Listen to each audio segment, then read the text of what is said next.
Ave Maria, cheia de graça, o Senhor é convosco. Bendita sois vós entre as mulheres, e bendito é o fruto do vosso ventre, Jesus.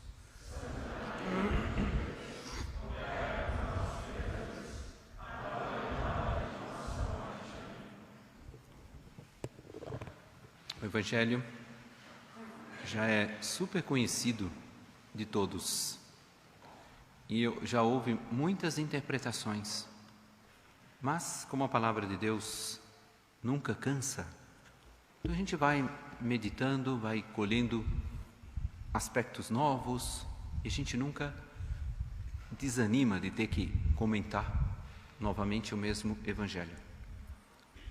A palavra de Deus sempre é nova, mas o padre vai ficando velho e não aguenta esse vento aí. Se puder fechar, por favor, senão... Mas, por favor.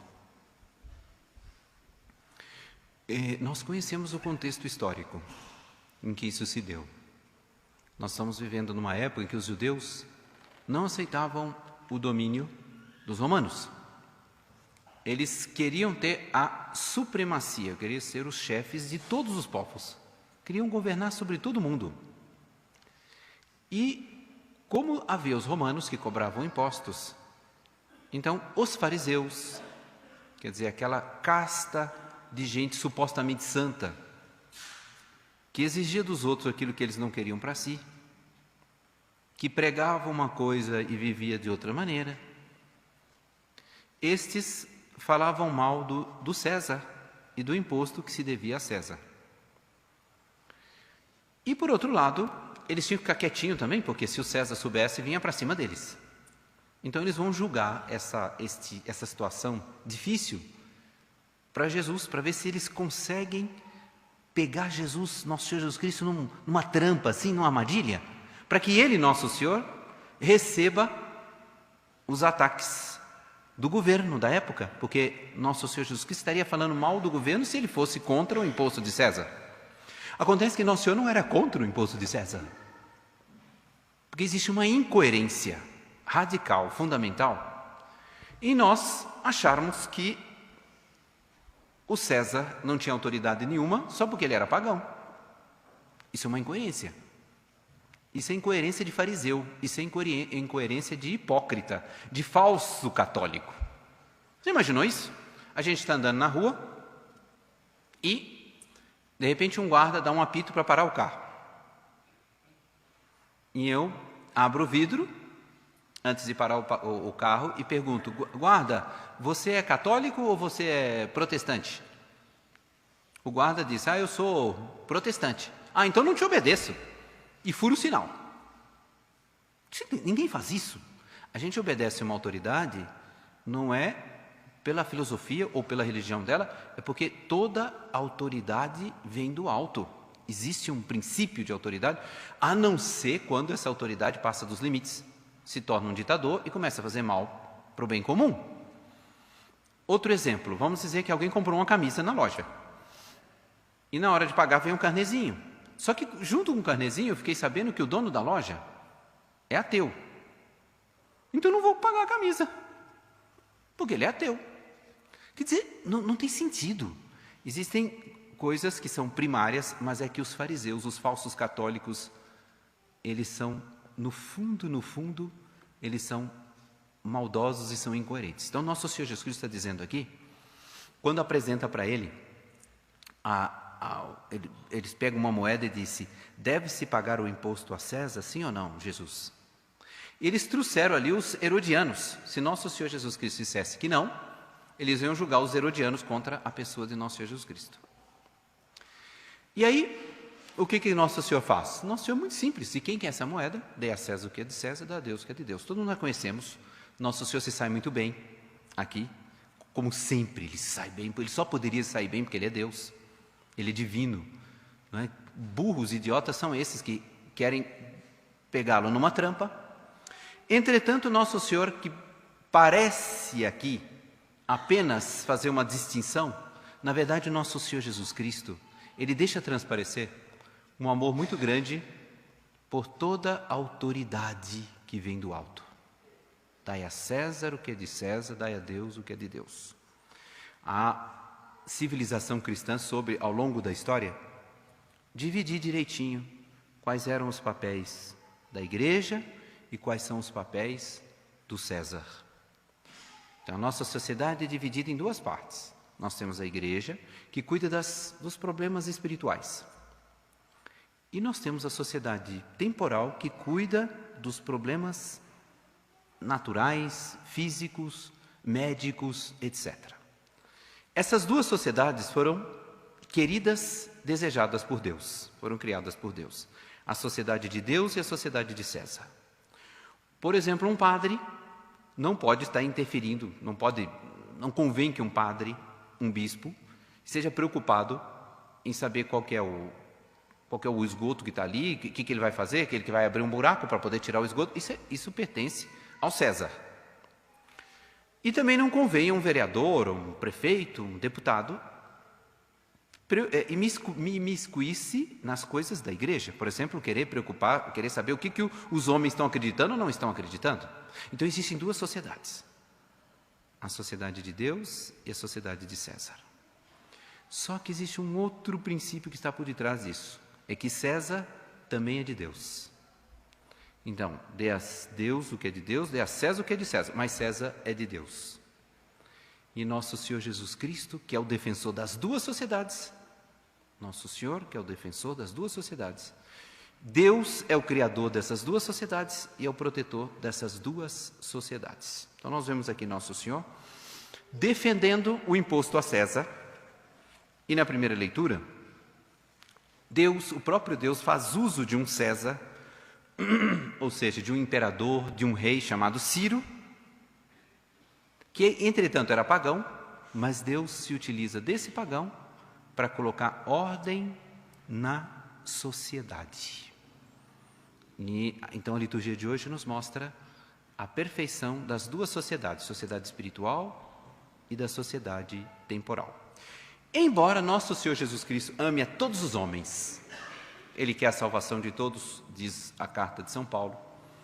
Deus quer que todos os homens se salvem e cheguem ao conhecimento da verdade. Nós podemos dizer que, apesar disso, Deus tem um amor hierárquico. Deus tem mais empenho em uns do que em outros. Deus deu mais vocação para uns do que para outros. Deus dá mais graça para uns do que para outros. E a gente vê ao longo da história o carinho que nosso Senhor Jesus Cristo teve pelos reis, pelos monarcas, pelos príncipes, o esforço que nosso Senhor teve para que eles se salvassem. Porque quando um homem da rua se salva, se converte, é só ele. Mas quando um rei se converte, é uma nação inteira que se converte.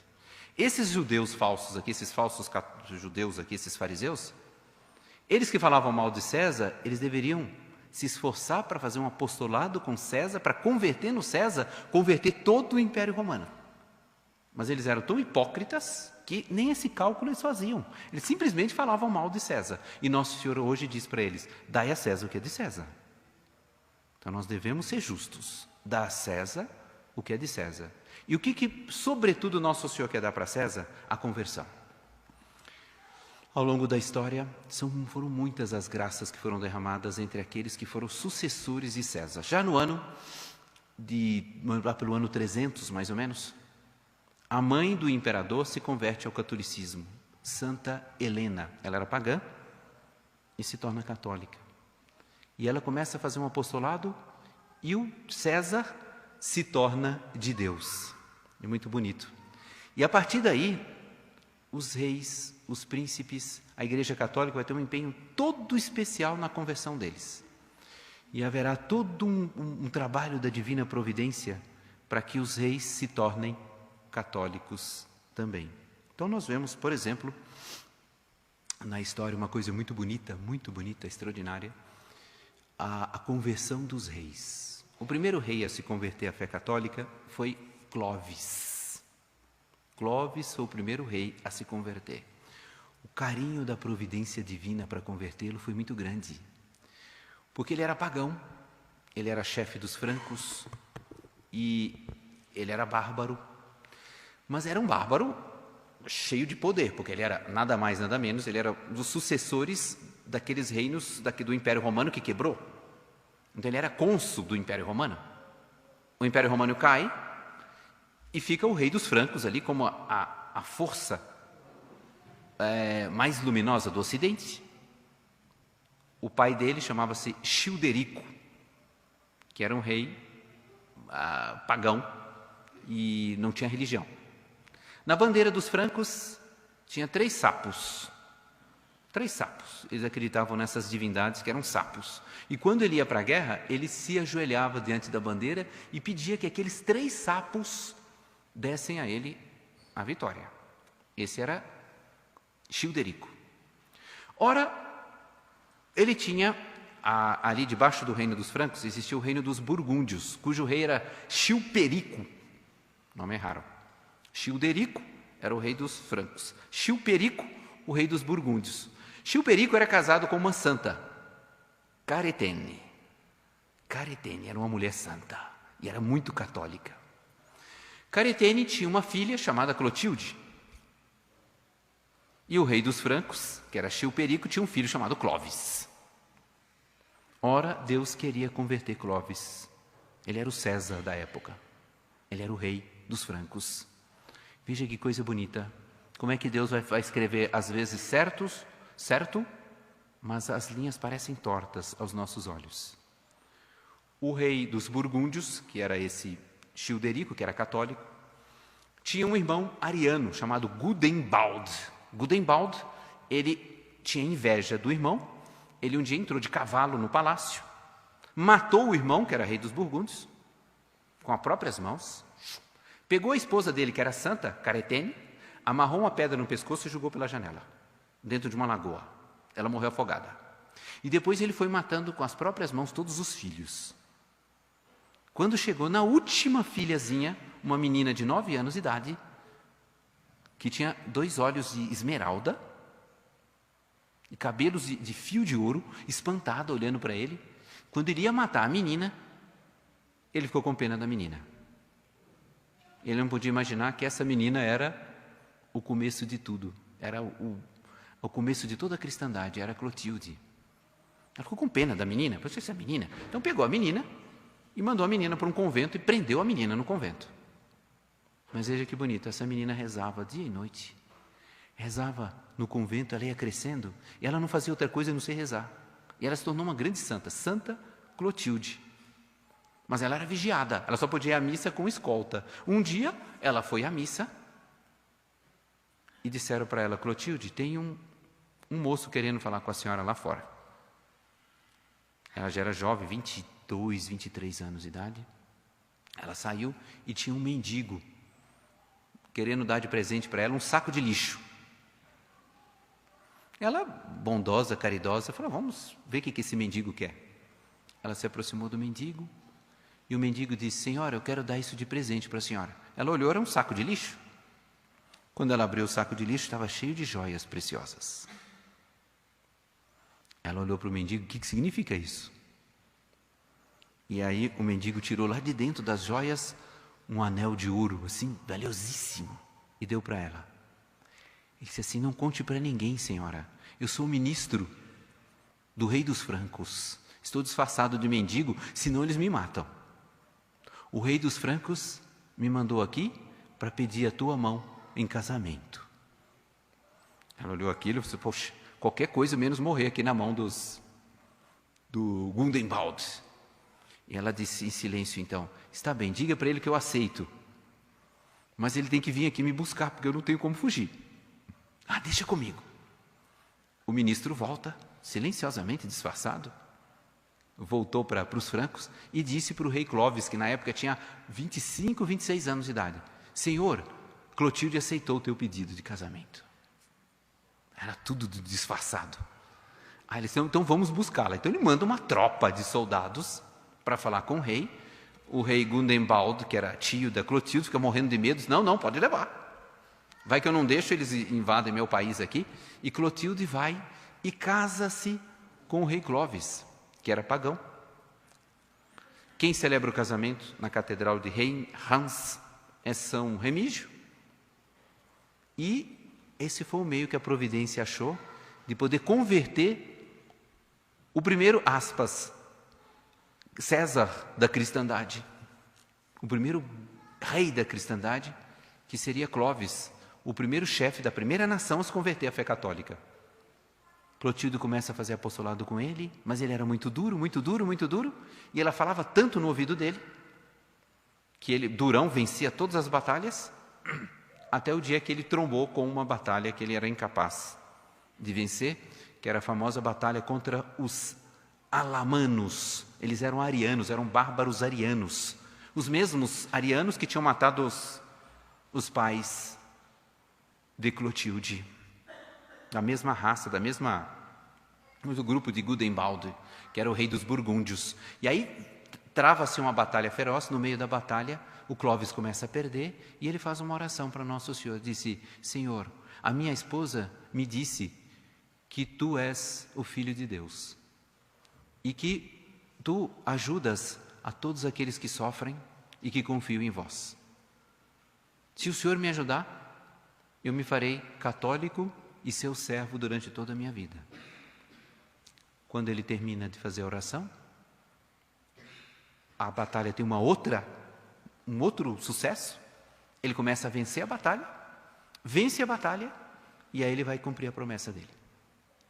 Ele vai se converter à fé católica. Ele procura o bispo São Remígio, o bispo começa a dar catecismo para ele, mas ele disse: Senhor, eu quero me converter, mas o meu povo não quer.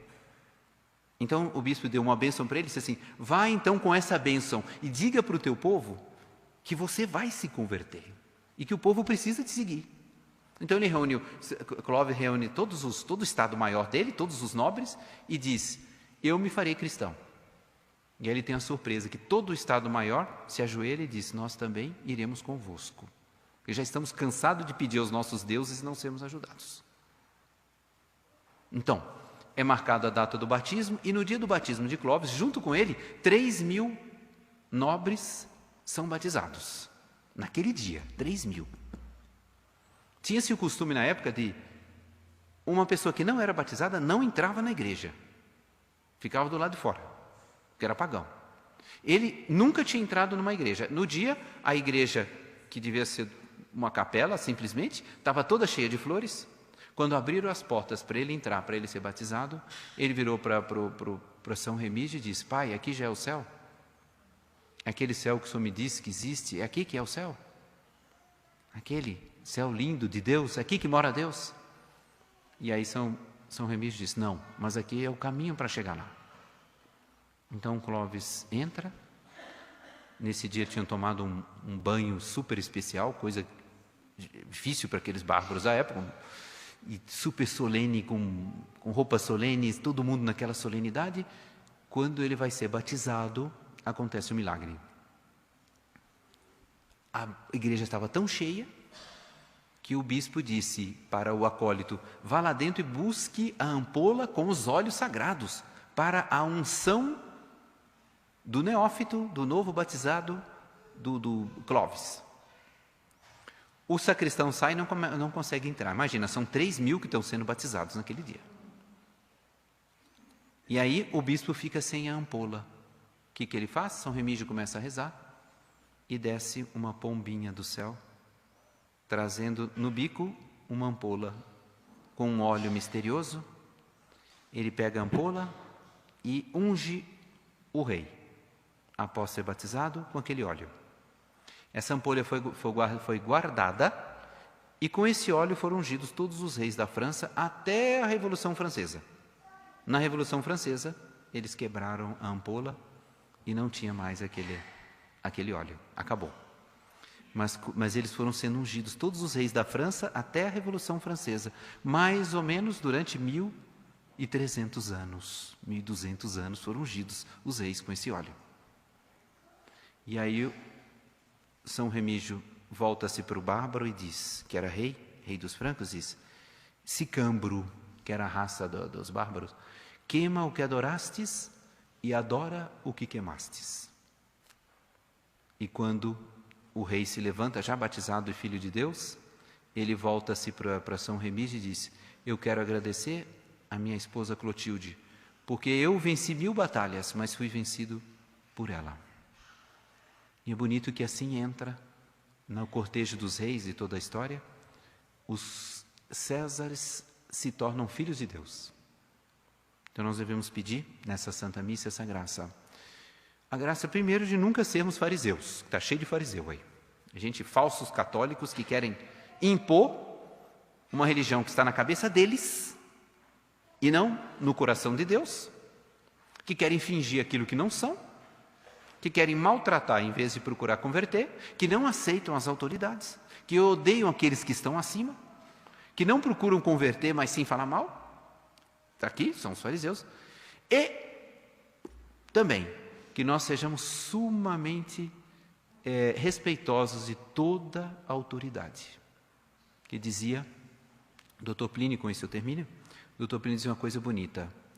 Dizia, nunca Deus é tão bem servido como quando o César se faz filho dele. Então Deus é bem servido quando os Césares são, ou seja, os reis, os príncipes, são filhos de Deus. E por outro lado também, continua Dr. Plínio, conclui, nunca o César é tão grande como quando ele também se faz filho de nosso Senhor Jesus Cristo. Vamos pedir a Deus, a Nossa Senhora, que venha logo essa era histórica que São Luís fala do reino de Maria, que ele dizia que no reino de Maria, os reis, os Césares, serão verdadeiros filhos de Deus. Os pais serão reis dos seus filhos. E os reis serão pai dos seus povos. Nós seremos servos do rei e os reis serão verdadeiramente escravos de Deus. Louvado seja nosso Senhor Jesus Cristo.